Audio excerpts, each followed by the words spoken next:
It's the Real Estate Podcast, brought to you by ANZ Home Loans for financial well-beings. Hey, yes, we are back with your real estate breakfast and the Australian housing property market news as it breaks day by day. Yeah, we just don't know where tomorrow's news is going to land and come from. And it's all on again, isn't it, with Trump and the Iran crisis. Was there ever really a ceasefire? I don't think so. And I did say not until he goes, probably in 2028, will we have more calm in the world. Although there is probably more danger right now than any other time in history for a nuclear bomb going off. Yes.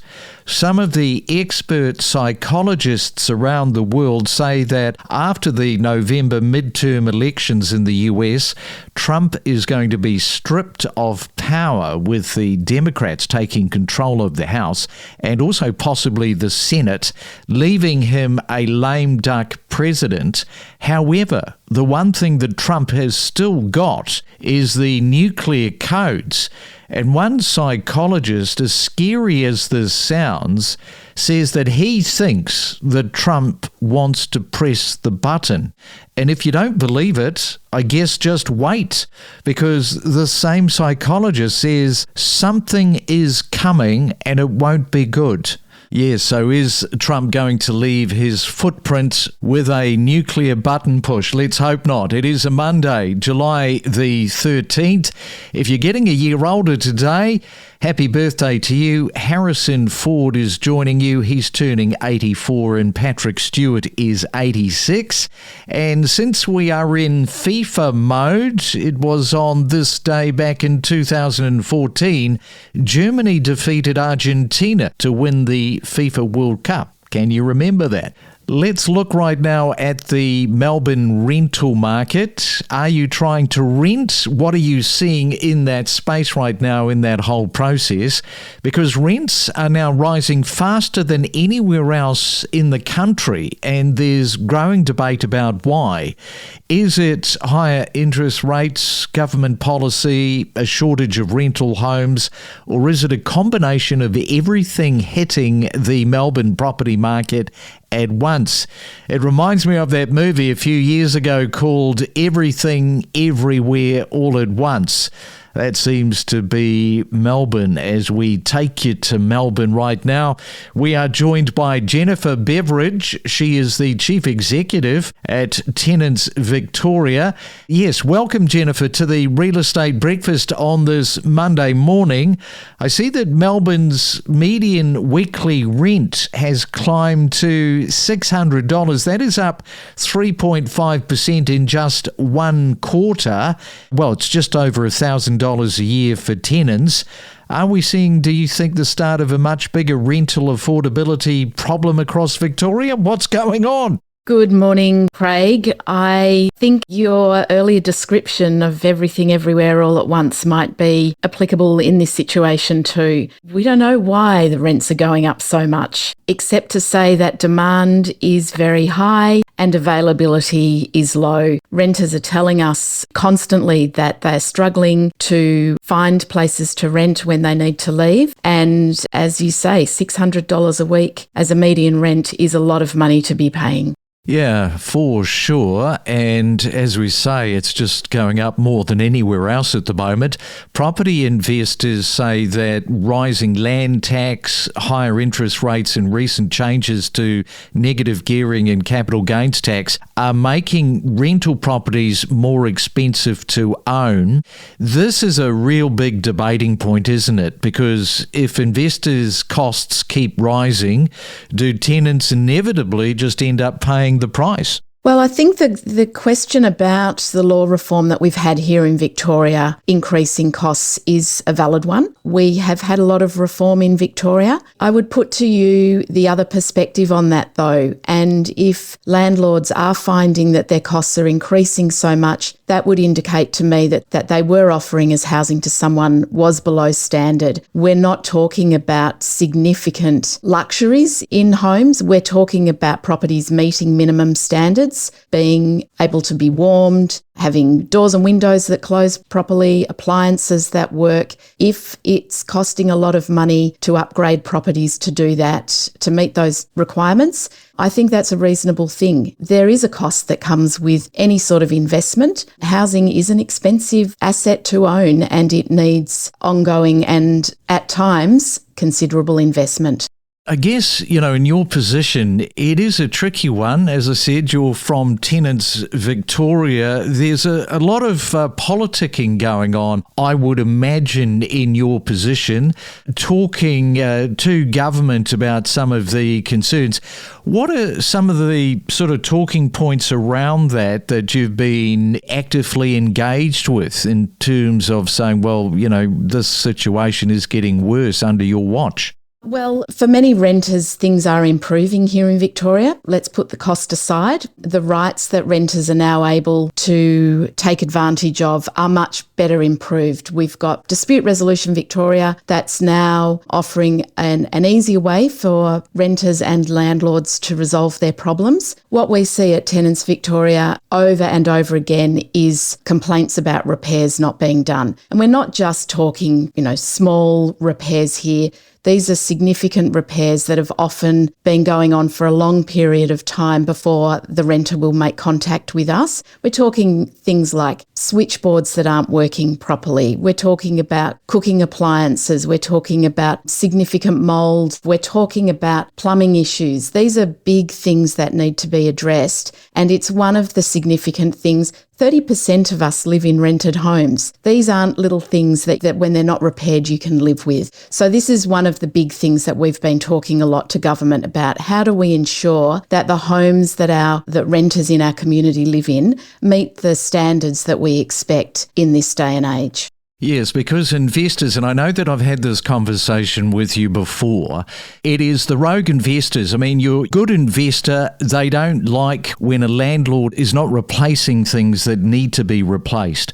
One of the frustrating things, probably from a tenancy point of view, is the trust aspect that they have with landlords. I.e., when a landlord has a request that something is broken and they then say, yes, we will get on to that, we will get that rectified, and then nothing happens. And then sometime after that, they get in touch with you. But there's been all this wasted time, which has got to be very frustrating. Well, that's exactly right. Let's take the example of a heater that's broken or a hot water service that's broken. These are things that we use every day, particularly when it's colder. You need hot water to wash in and you need a heater to keep yourself warm. If these things take time to get repaired, maybe a couple of days, a few days, we can all understand that. But when it goes on for weeks and weeks, that's not right. These are some of the reforms that have been put in place to ensure that renters don't have to put up with that.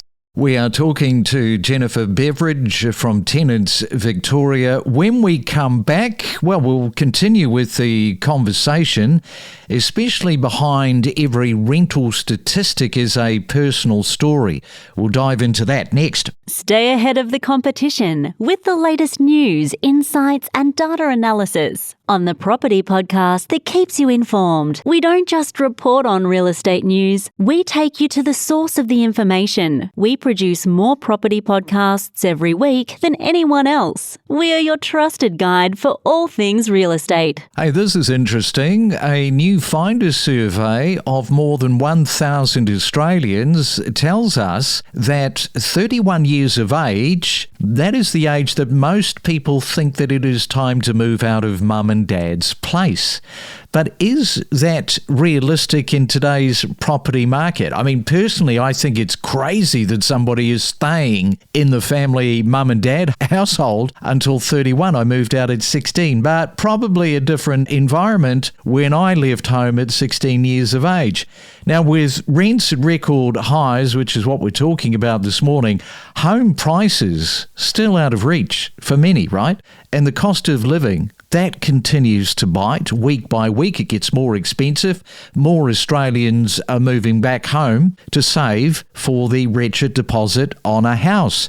Is living with your parents in your 30s becoming the new normal rather than something to be judged? And if you've got a point of view on that, we would love to hear from you. Is that a normal age? Our email address is myrealestatepodcast@gmail.com. It is a Real Estate Monday. Jennifer is here. I'm sure, Jennifer, you've got a point of view on that. 31, the age that most people think it's the right age to move out of mum and dad's place. Well, like you, I wasn't quite 16, but I was 21 when I moved out of home. We have some young adults in our family. They aren't staying to 31, but they're well into their 20s. I think that's one of the reality points of the housing crisis that we're experiencing at the moment, that young people can't afford to buy something as easily, and even to move out and rent. If you're paying $500, $600 a week in rent, that makes it very, very difficult for you to save. So this is how we are adjusting in this day and age to these very expensive housing options that we have. Doesn't just stop there. I remember a couple of months ago watching a dating show, Love is Blind, and here is a 35-year-old guy, and he's telling this woman who, it's all about getting married, that he's still living with mum and dad. That was a red flag for her. She said, no thanks, if you're still with mum and dad, it would never work with me. Well, I mean, that's true. How do you truly develop independence and start to make some of your own mistakes and learn how to embrace the fullness of life when you're still living under your parents' roof? Yeah, dead right. And behind every rental statistic is a personal story. We've got many renters being pushed further away from jobs, schools and families simply because they can no longer afford their neighbourhood. How much of a massive issue is that with the tenants that you're talking to, because they've got jobs in the CBD or close to the CBD? They're being pushed so far out. Just the petrol, the gas money to get into work is quite significant these days. Yeah, look, I think that's a really important point that we often forget. We talk about housing as a bricks and mortar, as a financial investment.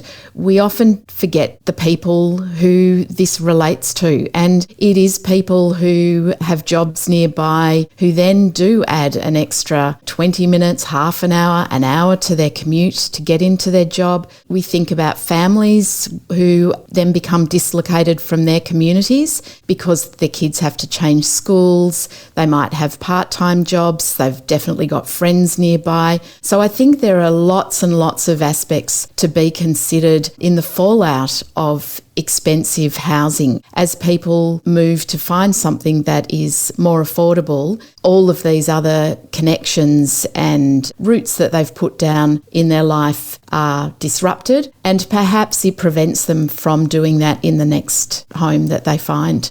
All right, Jennifer, we'll leave it there. I know that it's a very frustrating and testing time for you there at Tenants Victoria. If somebody is listening this morning and they would like to get in touch with you, how do they do that? The best way is to have a look at our website, tenantsvic.org.au. There's lots and lots of information on there. There are some self-help tools that people can use. I would always encourage you to have a look there first. Then if you want some more information, people can try and call us. We don't have enough staff to meet demand, so I would encourage people to look at the website first. The other thing I'd like to mention is that we've now got some rules in place about challenging excessive rents, and so I would encourage people to have a look at that information on our website or the Consumer Affairs Victoria website. If you get a rent increase that you think's excessive, it's possible to challenge that, and CAV are doing a good job at following up on those things. All right. Thanks very much for that, Jennifer. Thanks for coming on to the Real Estate Breakfast. Enjoy your Monday and your week. Thanks, Craig. We connect you to the best real estate information across Australia. The Real Estate Podcast.